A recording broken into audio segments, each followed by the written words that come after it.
Alright, so today I'm making a video going into detail a little more into the Italian game rather than just doing a quick little overview. So like I said, the Italian game, it's a classical opening focused on quick development and early kingside pressure. Okay, a little bit of history about it. It's dated back to the 16th century and developed by masters like Greco and Leonardo da Cutri. All right, let's get into it, and then I want to go over a couple games that was played, and then I also want to show a gambit that you can come up with. So the Italian game starts out. Oh wow, this is all right. So the Italian game starts out e4, e5. We do knight to f3, and then they respond knight c6. We go over here and put pressure over here on this what would you call it? f7 pawn. So this was a game, I got it written down, Greco versus NN. I'm not exactly sure what that is, but so this game went ahead. This guy develops his piece,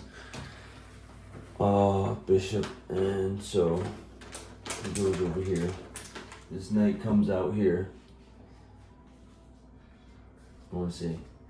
Then this is my guy Greco. Greco's playing white. Greco's playing the Italian game.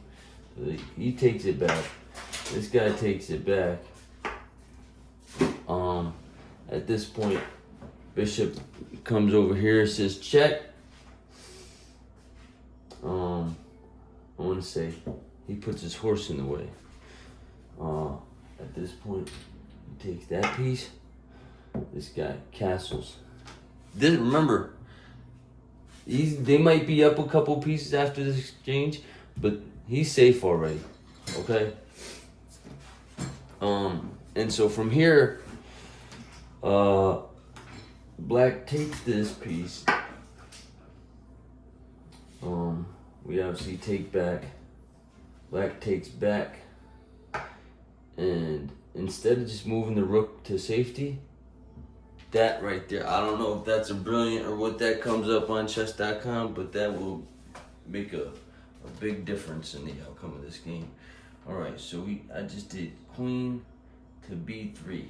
Okay, so this guy goes for it. He takes the rook. He comes up here, says check, goes to f8. I want to say the next move after f8 was bishop to g5. Bishop, g5. Tell him to move his queen or do something, but he can't. So now he's got to put his horse over there. He puts his horse there. I want to say he slides the rook right here. When he slides the rook, he tries to push him out of here. He says, I don't care about that. I'm coming right here. So he takes it.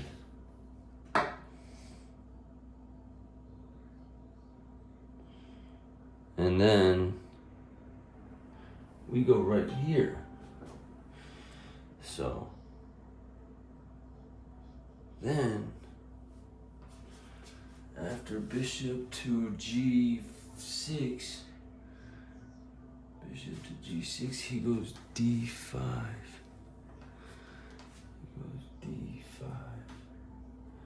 So now he split that connection, because that was threatening mate next move, but it's still pretty much over. The queen's gonna slide over here and say check. He's gonna put his bishop in the way. From that point,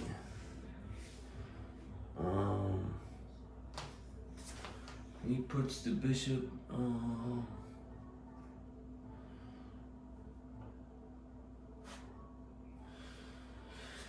Okay, bishop takes f5.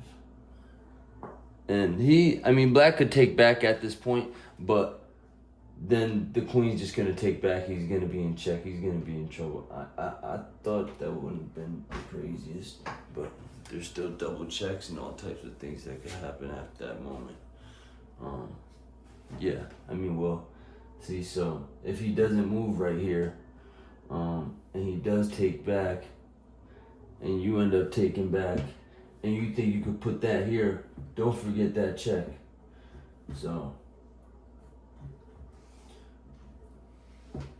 he just decided to move his king at that point. Once he moves his king at that point, it's pretty much game over. That check, he can't stop until he moves it to here. Then you got checkmate right there. So that was a game in the 1600s that was played between Greco and NN. I'm not exactly sure who NN is, but I'm sure he's pretty good to be playing this guy. All right, so change of plans. I'm not gonna do another game. I'd rather play this other theory out and try to learn about this thing called the Evans Gambit. So it kind of follows, it goes off the Italian game. If they do end up pushing this bishop, you just go straight with the b4, and if they end up taking it, you have a few different options. First you push this. This is a complete blunder. If they end up doing that, you end up pushing that. When they take, you take back, and then you will increase crazy tempo. So that would just be a huge mistake on his part. They should back up from there, and you still push this piece up. And when they take, then that's when you just castle and get out of the way.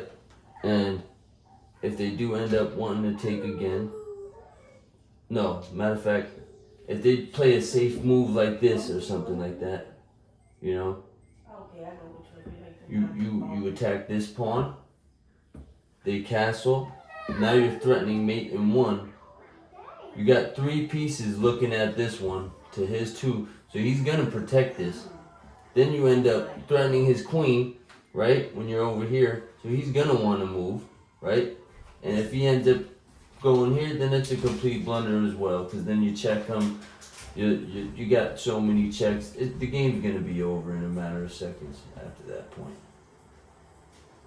So, like I said, he's probably not going to end up getting himself into that situation. So, back to this position. Right, so after he takes this, we castle. If he gets greedy and comes over here, you just come right here. You're still gonna target this pawn and still be able to take this. And I think those are the main theories or ideas behind it. If not, you could also put this bishop here, try to pin or keep his king from castling. So those are the ideas I've gotten from the Italian game so far. Got my little Wayne shirt. Hey. Alright, yeah, have a good day. Like, subscribe, all that good shit.